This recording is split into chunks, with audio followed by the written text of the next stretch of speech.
Hey, who we got here? Is it Jacob and Tony? This is actually Jacob is actually in a session right now. You got Tony, Ace, and Kyle. Oh, cool. What's going on, guys? How's it going? Good, man. So, it's kind of crazy because, like, I didn't know nothing about this whole project, and then all of a sudden it was like, boom, and I was like, whoa, like, where did this come from? It was, like, kind of totally out of left field. Like, you guys been working on this for a while, or just put it together recently, or what's the deal? It came about pretty recently, to be honest. I would say this wasn't even an idea until probably November. We all were on the Monsters of Rock cruise in October here in the California area, and a friend of ours said, we should all try to get together and come up with some music. And Jacob and I, this is Ace, by the way, Jacob and I had been talking about doing a project together for a while, and we had jammed together, off and on with Steven Adler. And so it seemed like it was only a natural fit. And then with Tony here, who's got this amazing voice, the two of them kind of got together, and next thing I knew, there was a bunch of songs. So it happened pretty quickly. And Kyle came in the picture because I was playing in a band with, I still am. We have like a tribute band to 9 Inch Nails, which we've had for a little bit, called Pretty Hate Machine, and Kyle was the drummer, and he's in our group of friends over here in Hollywood. And I was like, Jacob was like, well, we just need someone to play drums. I was like, I already know the guy because he knows electronic music really well. I mean, everything about him. He's the nicest guy in the world. Everybody's so nice. And to me, that was the biggest thing is like, I want to work with guys that are, our friends and are cool, and like, we all get along and they shred. Now, was the 9 Inch Nails band like kind of an influence on this original project, you think? Not really. I mean, 9 Inch Nails in general has always been an influence. We have all of our different influences. Nails, Depeche Mode. Jacob's a big. He likes a lot of new wave. I do too. I think we all kind of do, obviously. But like, it has the new wave influence. It's got the electronic, industrial a little bit in there. It's got a little bit of modern electronic stuff as well, and then it has the rock and roll, of course. And I mean, it's kind of like everything that we've all kind of been into ourselves, over the years, and then it all just kind of oozes out when you start, writing and doing your thing. But we also we've been trying to kind of come up with just something, I've always tried to write stuff that is kind of hopefully different, I guess, that isn't exactly like anything that's really out. I mean, it'll still always have its little, influences and things that everyone hears or whatever, but, try to create a new sound is always something that I've always really strived for, because, I want people to, as well as ourselves, is like, I want our crowd and our listeners and our peers and everyone else to be like, that's really refreshing, something refreshing. And like, because it's like, otherwise it's the same thing over and over and out there. And like, it's just, that's kind of it, it's just whatever comes out, and just seeing how it sounds and how to make things, new and different if possible. Well, and when I was listening to it, like, the thing I kept saying to myself was like, this is almost like, not that you guys like recreated the wheel, but it's like almost is like, is this the future of where rock and roll is going to go, with more of the electronic influence into it? Mm-hmm. I always think so. That's just the way music's being written nowadays. It's not really, you don't necessarily have to go into a huge studio nowadays. Like, you don't have to go to NRG or anything like that. Huge people do it at home now, and it's it's a lot of programming, but you're still writing the songs and that kind of thing. But I know, like, whenever I play live, like whoever I'm playing with, I always have electronics involved, whether it's just modules or whatever like that. But it's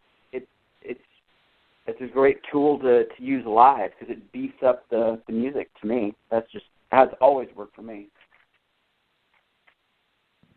Now, how about have you guys done any live shows, or was it just all studio work with the EP so far? So far it's just been, getting everything ready, and we did the EP work to get it, like, kind of just to see, like what it could come out as, where it could go, and then it really just kind of came together, and everyone was really stoked on it, and we're like, cool, let's just keep pushing forward. So we're all writing now towards I think we're gonna do a record, but for now we're gonna at least do 3, 4, 5 more songs on this just on the side, just to at least write them, so that we obviously can play. So we're going to start as that comes along, and we're starting rehearsals soon with the 4 songs we have now, and just working towards a live set. We have lights, so we're going to work with some lights and some interesting stage things that we're coming up with right now that also is hopefully new and different that people haven't seen yet, cool. to add to the visual element. And and then just start the first show and shows after that. It's just just be a snowball momentum thing, and picking and choosing the right things to do and where to play and all that. And that's kind of the goal. How about the name Neon Coven? Like, I mean, it's not. There's nothing neon about you guys. There's nothing bright. It's a very dark sound. You got the dark look, the dark sound. Like, where did the neon fit in? When Jake and I were messing around with that, it was we were throwing all sorts of different stuff around, and I think I can't really remember how it came about, but it was really just kind of like, to me, it is neon kind of represents like it's the whole thing's like a yin and yang, like you kind of said, but coven is more of a darker word. Coven just means a gathering of more than 3 people, and I think less than 13. It's kind of a weird description, but a coven kind of actually started as a coven of witches, and it was just a gathering of people that discussing things and whatever. But to me, it's like a group. It's like a family, but it's a darker word, which I always loved. And then neon represents like new, futuristic, new world. Coven is old world. Neon is new world. It's bright. It's electric. It's and we are electric rock. We have the electric element. We have the electronic rock thing going on, is for sure. The new future, so you kind of get the old and the new, the light and the dark, the neon and the old world type of rock of whatever. And it just kind of, I don't know, it just kind of came together and was a cool thing, Everyone kind of dug it, so. Now, like, where do you you guys are based out there in Hollywood. Like, where would you like what kind of crowd would you market yourself after? Are you going to go like towards your traditional like hard rock crowd, or you know what I mean? Like, because you guys can fit into different genres, so it's like, where would you place yourself to play, basically? I mean, do you go to the Whiskey? Do you go to the Viper Room? Like, where would you go to play to draw the right people? I think it's not necessarily where we would play. I think it's with whom we would play that we'd be trying to appeal to. I think the cool thing is that the different elements that are involved in this band, we could appeal, like you said, to different crowds, different demographics. Ideally, I would like to appeal to maybe a 30 and under kind of crowd, like the 30 Seconds to Mars, or even some of these younger bands, Pierce the Veil, Black Veil Bride, stuff like that, that kind of audience. But I think there's also many elements that where, for myself, as being in in Faster Pussycat, which is like basically a classic rock band now, we're going to that carryover of the older age bracket as well. So I think it's cool.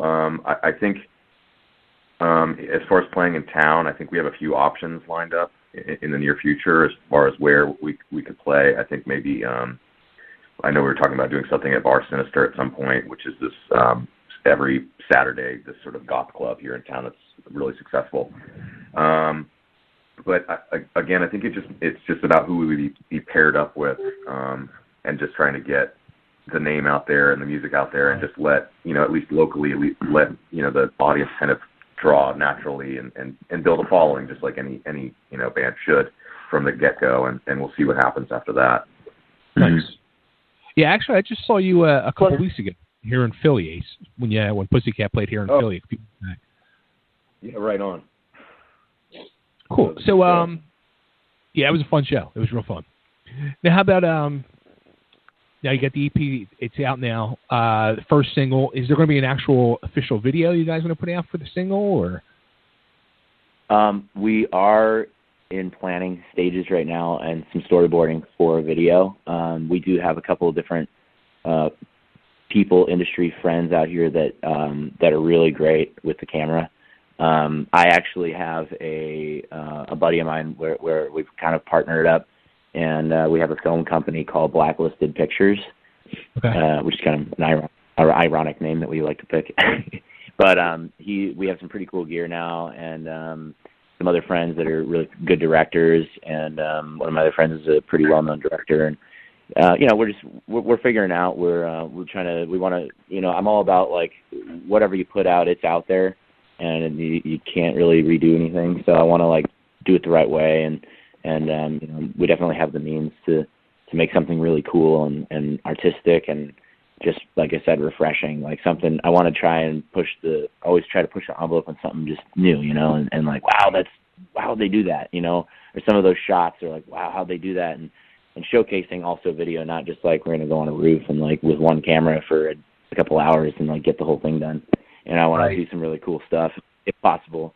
And it is a possibility. So, like I said, we got a lot of people behind it that definitely dig what we're doing. They dig the vision, and it's really a vision. It's like what we're trying to, get across is like I said, moving into the future and like, what is the rock and roll thing going to be in the future? I don't know.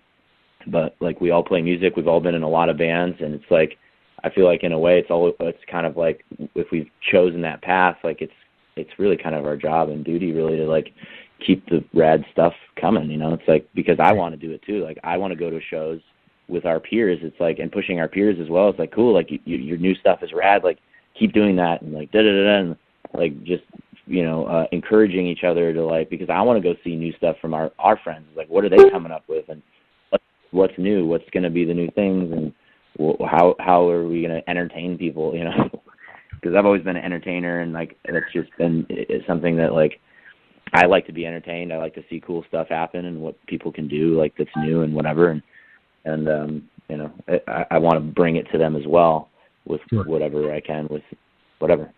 So as far as the video goes, that hopefully that will encompass all of that as well as just some really, really cool, well done shots and storyboard and, have a back underlying plot for the song and, really bring people in with a story.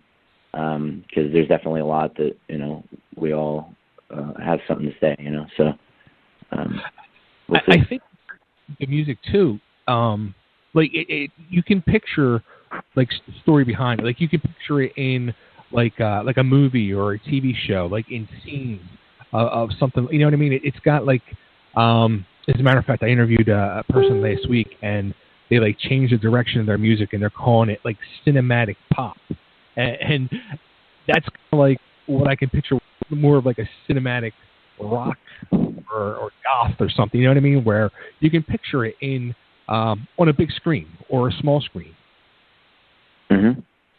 Totally. Yeah, my other project, Merzik, I started that way as well, and I think that it was very focused for like for film. It's like film, it's cinema rock. Like you said, or I used to call it theatrical symphonic rock, and I think that obviously writing with Jacob now, my influence my writing style comes in with that as well, and he's written for some film stuff too as well, and it's obviously going to come out a little bit in the stuff, but we wanted to keep it very, kind of dancey, and you can move to it, and it's, it's that pop side is pop. Everyone can really move to it, and they can, kind of like it's catchy and like it's energetic and exciting, but you still add those elements of cinema in there and theatrics, then it will kind of the end product will lend itself to being able to you can definitely hear it in film or TV shows or anything like that, and that's also a goal. Is like we like to, if we can, we like to kind of write that way where it can end up in some film stuff or whatever. And we have been getting feedback as well that people are digging it and for that aspect. Cool. Yeah. Very cool. Yeah. So where can everybody find the EP and get the EP and find you guys as well? SoundCloud, iTunes. I mean, with digital media nowadays. It's just a type away. Spotify. Yeah. We have one. The YouTube actually has it has the EP. Actually, every song is on there through our distributor. And then I also made a video of one of our songs, No One Knows You're Dead. Just a cool little thing for now, just so people like to go on YouTube and they like to pull up some sort of visual. And I just made like our logo kind of flashing, and just so it's like, oh, this is cool. It kind of gives like, it's like, oh, by the way, here's kind of like a visual to like what we, for our art, it's like, here's the music side of the art, but here's a little visual for now. Keep them at bay until we get a music video going. Because it's always good to have stuff on YouTube, and give them a visual. But yeah, mostly Spotify though. Check out Spotify. We're gonna actually, we're all gonna build a playlist, and it's gonna be the Neon Coven playlist, and it'll have our EP within there, but it'll also have a lot of stuff, all of our favorite tunes, all in one massive playlist for people to just kind of like, be like, oh, cool, this is like what all the boys listen to from Neon Coven, and also it has their stuff in there. It's kind of cool. You can hear our favorites from over the years, and then kind of like if you just hit go and like let it play, 100 songs or so, and then you'll hear our music within there, and it's kind of cool to hear our stuff within the stuff that also inspired us, and that'll be out soon. So I tell everyone to look for the Neon Coven playlist, Nice. And then also something something cool that Ace and I have been talking about is. We don't have a name for it yet, but the two of us we're separate DJs at some of these rock clubs here and there lately, and we might team up soon to do like neon DJs or something like that, and that way we can go spin and just kind of like people have been requesting that we like Bar Sin, like he talked about, or some of these other venues that are like, hey, you guys, we like your music selection, you want to come DJ, and doing it together is kind of a fun thing, and Sure. It's cool promotion stuff, whatever, and gets people to the clubs, and it is interesting to tap on a quick subject. Is that like a lot of these venues we don't even know what's happening now. Even with that, like some of our favorite places are closed and closing, and Right. I don't know what's happened. So it's just like, man, we're losing all these venues. What do we do? Where are we gonna play? And you know what? It's like that all around. Like, I mean, here in Philly, it's the same way. It's like, a club opens and you're like, all right, cool. And then like 6 months later, they're like, no, it didn't work out, and they close. It's like, what the hell happened? Like, where the hell is everybody going? I know, right? So yeah, I mean, I don't know. It is what it is, but it's just I don't know. That's one of those things. I don't even know what to say about it. Yeah. I guess we'll see, Yeah, right. But yeah, lots of cool stuff on the horizon for sure. Cool. I like that idea too, though. I mean, the DJ thing where you guys can go out there and spin your own music. Definitely. Cool. Very, very cool. Well, guys, this was cool talking to you, and yeah, I'm gonna play some of the tunes for everybody and let everybody learn about Neon Coven. And let's get the music out there. Definitely cool. And we're actually going to tune in right now. Were you going to play the stuff right after this? Actually, call here. Well, actually, we're taping, so. But I'm going to mix. Cool. Yeah. So I'll play two tunes. What tune should I play? Well, I'd say "Bleeding Love" is. I think that's our single. I'll definitely do that one. And then I don't know what's another one you guys dig. A lot of people are digging the "No One Knows You're Dead." I was going to suggest that, but I was going to let you kind of. Yeah, we actually were trying to. I just I styled a Nickelodeon shoot recently, and we shot video for it, and they really loved that song. Also, they're actually supposed to use it in the video. We might just have to change just because it's Nickelodeon. They love everything about it. It's just the word "dead" is a little dark for Nickelodeon. So we might do a little like bleep or do something that like makes it work because they just liked it a lot and they want to keep it a little bit on the lighter side just for that video. But it's a really cool video that like kind of gothic styled photo shoot, and there's 4 people in it and they look all crazy, and so they approved the style, but the song might be the actual part of it that might be a little dark. But yeah, I'd say those two would be cool: "Bleeding Love" and "No One Knows You're Dead." And then it's funny actually. Earlier, I was listening to it as I was putting some questions together, and my daughter walked by. She stopped. She's like, "Who's that?" And I tell her, and she's like, where are they at? And I'm like, yeah, they're out in Hollywood. She's like, I like that. That's good. I'm like, okay, there you go. That's awesome. Cool. That's great, man. Awesome. Cool. Yeah. So, all right. Yeah, I'll play those two for you, and yeah, keep in touch, and hopefully you guys do some shows. Get out here to Philly. Oh yeah, no, we're definitely that's obviously on the horizon. It's just a matter of getting everything in order here, and obviously we all kind of have our other projects as well. So it's a matter of timing, and getting everything ready, and then just balance. Keeping everything cool and balanced, and keeping it alive is that might be key, the hardest part of the whole thing. Is just the scheduling of everything with everybody's schedule. Yeah, I would say that for sure. But it's just like I said, just a matter of time and scheduling. And as long as everybody's cool with certain dates, and then that's all we got to do is we get on the road and do it. And I mean, what else are we gonna do? Right. Yeah. This is what we're here for. So. And we support you. I appreciate this for everyone else, you guys, and everything, and that only helps it all happen. So. Yeah, thank you for spreading the word. Yeah, definitely. It's all a spider web effect. Exactly. Cool. You got me, and you got my daughter hooked too. So now we just got to get the rest of the world hooked. Hell yeah. There you go. Appreciate it. All right, guys. Jacob, thanks a lot, man. Take care, and we'll be talking. All right, cool. Thank you. Yep. Later. Bye.